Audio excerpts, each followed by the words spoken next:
Hey guys, so we are going to continue reading Holding Your Family Together. We are on part 3 of chapter 1, which was Share Highs and Lows, and then part 3 is the highs and lows for Bells and Beaus.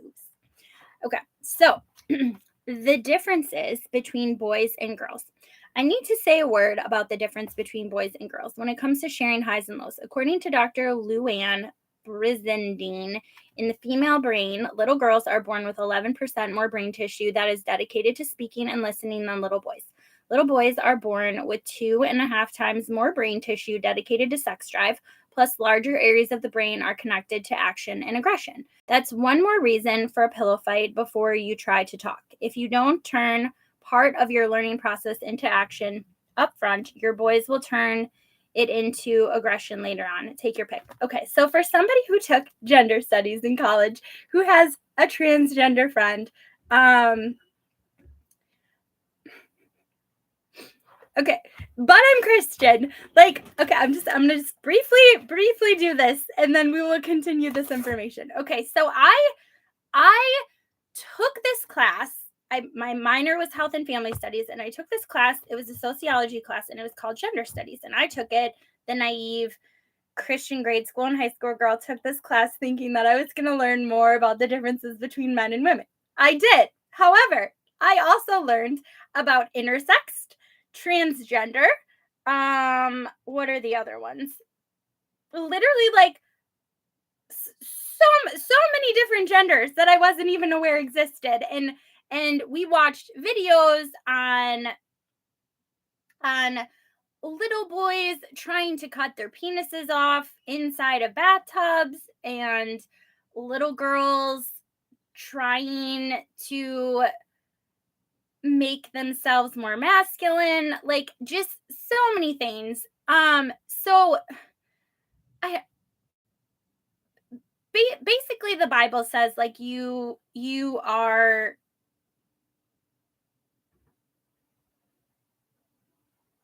homosexuality is wrong, and you should not basically try to be some other gender that you're not born into. And and and I believe that, and I agree with that. However, I feel like our world is so very much corrupted with sin right now that we have to acknowledge that there are people in this world who are transgender or are born with two sets of genitals, and their parents have to decide which gender the child is going to be before or decide to wait, but then it's just in a very uncomfortable, painful surgery. And so I just it's more complicated than that now. Our world is so sid ridden that it's so much more complicated than that right now. And so in God made us all different. He made us all unique, but we also can give in to sin, and it can confuse us, and we have to be forgiving of that, and we have to be mindful of that, and respectful of that, and understanding of that. And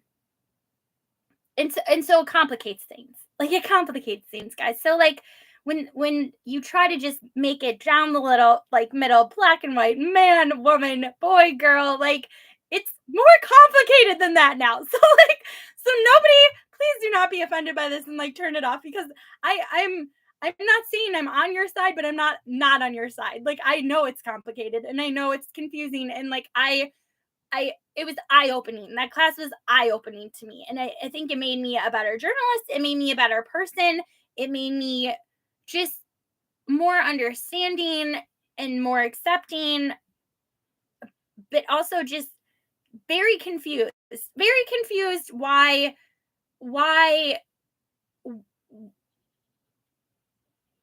just very confused. so so so just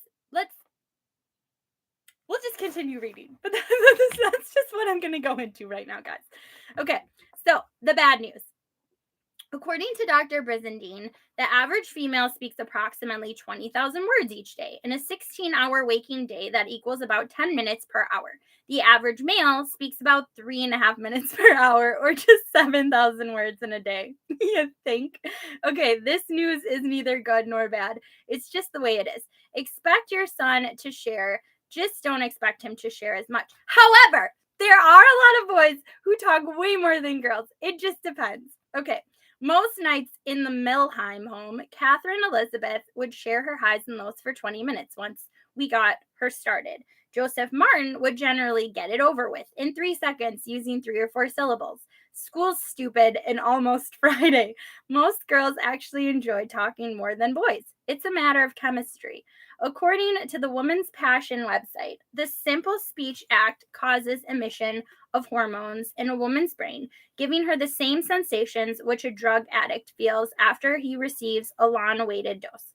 Differences between male and female brains are already formed in a mother's womb when testosterone starts affecting formation of the developing male brain. As a result of this influence, zones controlling speech, emotions, and memory in a man's brain decrease. Thus, boys and later men speak less than women and try to hide their emotions as much as they can. I have no clinical evidence, but I suspect too much talking, if forced, has just the opposite effect on the male brain. In my experience, rather than producing pleasure hormones, forcing a lot of talk out of a boy who isn't in the mood might actually produce stress hormones. The good news. That's the bad news. The good news is that the brain, like any muscle, grows in the areas in which it is exercised most. So if you want to grow a little boy into a young man who will express his thoughts and feelings to you, his future spouse, and his future kids, you need to start today. Set the stage for open and caring communication. Model it with both sexes. Try your best to practice compassion and communication. The more you talk now, the more you will enlarge your voice capacity to talk later. Just because you aren't hearing major significant lows coming out of your son's mouth every night doesn't mean his brain isn't growing. The very act of listening will help your son's brain grow more capacity in the linguistic and phonetics area. Listening will also expand his capacity for emotional depth and care. Sorry, I heard like a rumble and I thought it was going to start raining and all my windows are open, but I don't think it's going to. I think somebody just moved a trash can. Okay. Listening. Here's the other good news. The standard male communication mode that limits lows to a couple sentences spoken in 10 to 20 seconds may not only be more efficient, but has also been proven to be significantly more effective in getting messages across. Any one-way communication beyond a half-minute increases the likelihood that the message a person is trying to get across will not be registered and remembered by anyone. According to brain and spirituality researchers, Dr. Andrew Newberg and Mark Waldman, in Words Can Change Your Brain, the listener's brain can only recall about 10 seconds of content. Beyond that, nothing is going to register. As Newberg and Waldman write, if you talk for several minutes, the other person's brain will only recall a fraction of what you said, and it might not be the part you want to convey. The solution: brevity followed by intense listening to make sure the other person has grasped the key points of what you said. If they have, great. You can say another sentence. If not, why move on? If the other person hasn't understood you, what good will it do? You can keep pouring water in a full glass all you want, but it's only going to hold so much. Everything else will just be a waste of water. Likewise, after 10 seconds, you can keep talking all you want, but if there is no give and take, no true conversation, everything else is just a waste of time, energy, and breath. Aunt Amy, children's brilliant Aunt Amy Kippen runs across generations Wednesday school at a church in West Fargo, North Dakota, where 71% of the dads are in church with their kids every week.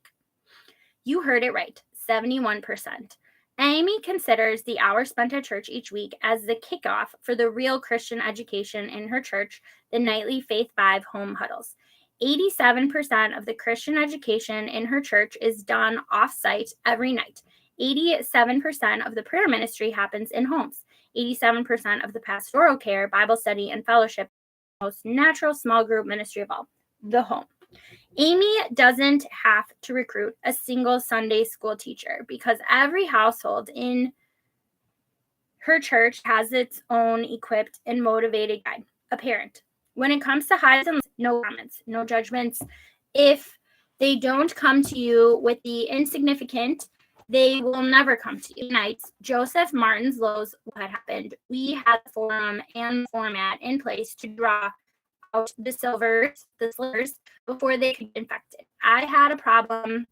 The importance of sharing lows, especially with a less verbal boy, is that you are providing a safe space, a true sanctuary, and a healthy, enriching ritual that grows mental. Lows isn't healthy just for kids. Journaling highs and lows, followed by sharing thoughts out loud, is also great for marriages. According to Richard Wiseman in 59 Seconds, think a little, change a lot. Partners who spend a few moments each week committing their deepest thoughts and feelings about their relationship to paper boost their chances that they will stick together by more than 20%. Such expressive writing results in partners using more positive language when they speak to each other, leading to a healthier and happier relationship. Setting aside 5 to 15 minutes each night for these communication practices might not merely hold a family together. It might also teach children and adults how to hold a marriage together. Life moves pretty fast. If you don't stop and look around once in a while, you can miss it. Ferris Bueller in Ferris Bueller's Day Off. Great movie. Okay, guys, I'm sweating all over the place again. Okay, home huddle, how to start. Electricity still hasn't been set up, by the way. I have okay, I seriously think it's fine. What the stuff is that? Yeah, it's cloudy over here, but it's not over here. So anything could happen. Okay. So they jerry-rigged electric up for me. So I have my laptop charged, but I can only charge one thing at a time. I can't plug them into the outlets in my boat because I don't have the main source of electricity set up yet. They said it possibly could happen today, possibly tomorrow, possibly Wednesday, possibly Thursday. I have no idea.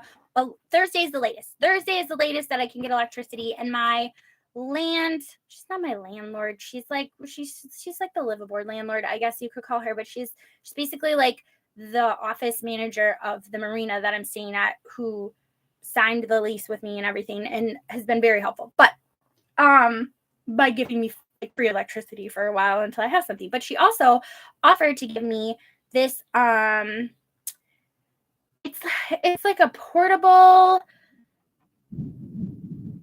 and as cold as the water is in this device, that's how cold the air will be in the room. And it's like designed for small spaces, ideally like a sailboat or something that's 200 square feet or less. And I think I'm in possibly 175 square feet, maybe 125 square feet.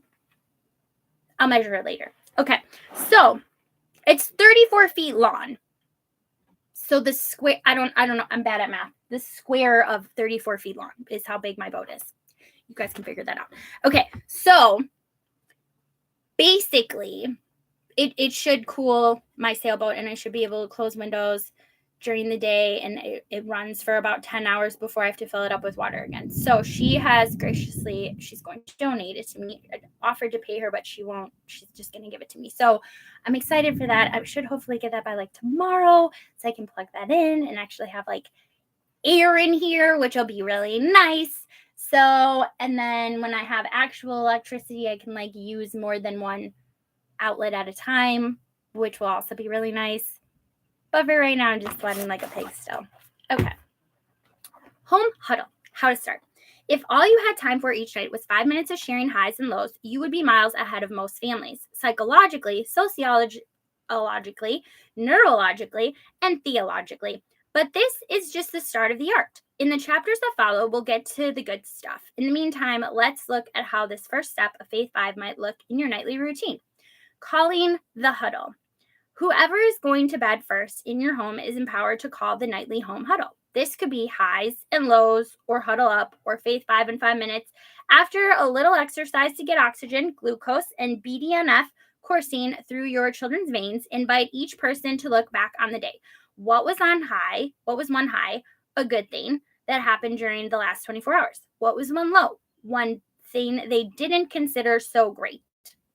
So positive instead of a bad thing. They didn't consider it so great.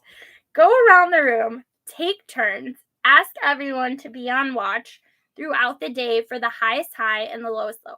Consider recording your highs and lows in a journal for later reflection. Think of this as a little gift to your family and yourself. Be honest, be real, don't interrupt. Expect everyone to contribute. Rotating rooms. Some people have a dedicated space where the sharing of highs and lows always takes place. Others allow the first person going to bed to convene the meeting and call the space my room, 5 minutes. When our children were young, our pillow fight always ended on our waterbed. We followed with highs and lows on the waves. When they hit grade school, the home huddle rotated between Catherine's and Joseph's rooms. For some magical unseen reason, it shifted back to Mom and Dad's bedroom when they hit high school.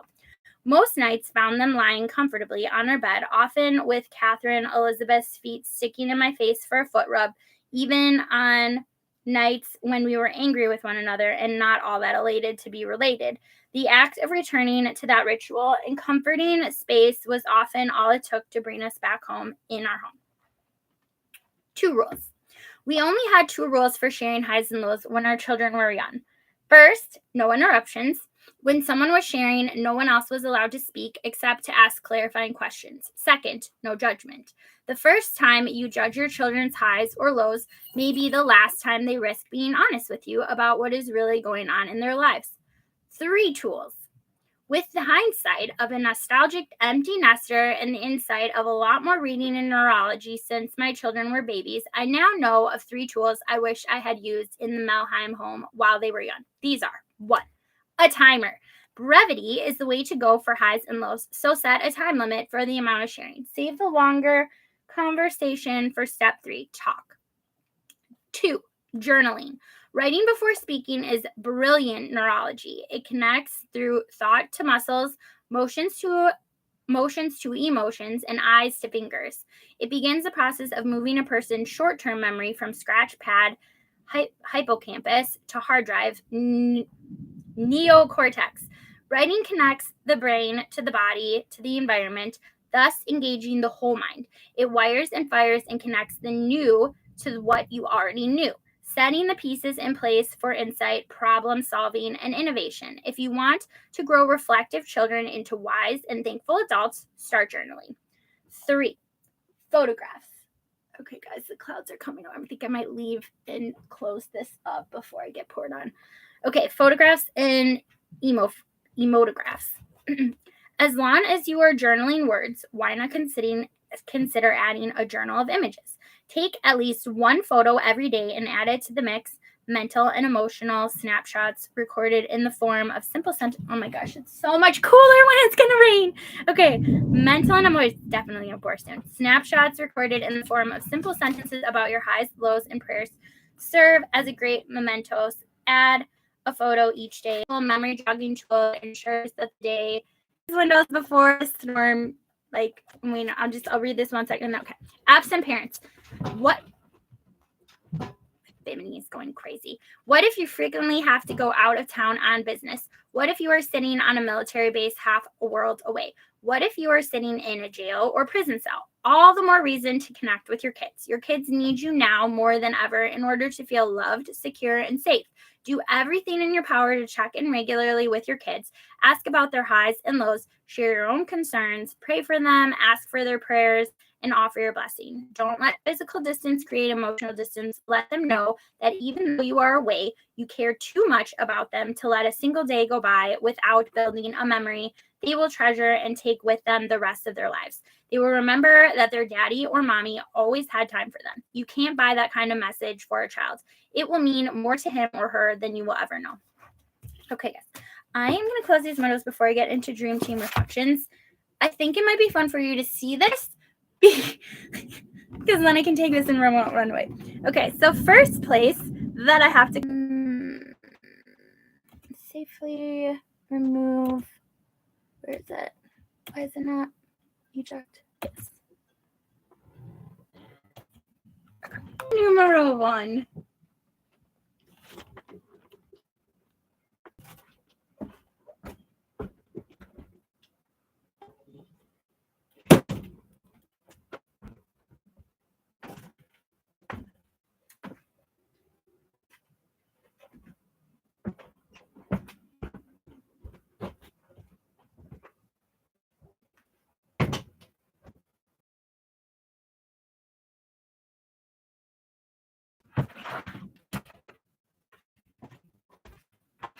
I have a door, but like left, and it's annoying. So, okay, back to the reading. Into reflections. Wind is definitely picking up. I kind of wish the windows were open. Reflections. Where can I go from your spirit? Where can I flee from your presence? If I gather with your family, friends, or a small group of people you trust and respect to share, and then hop online to the link below to learn this verse in American Sign Language. Facts. Reflection. Think of your highest high and lowest low in the last 5 years. I don't know what that is back to you.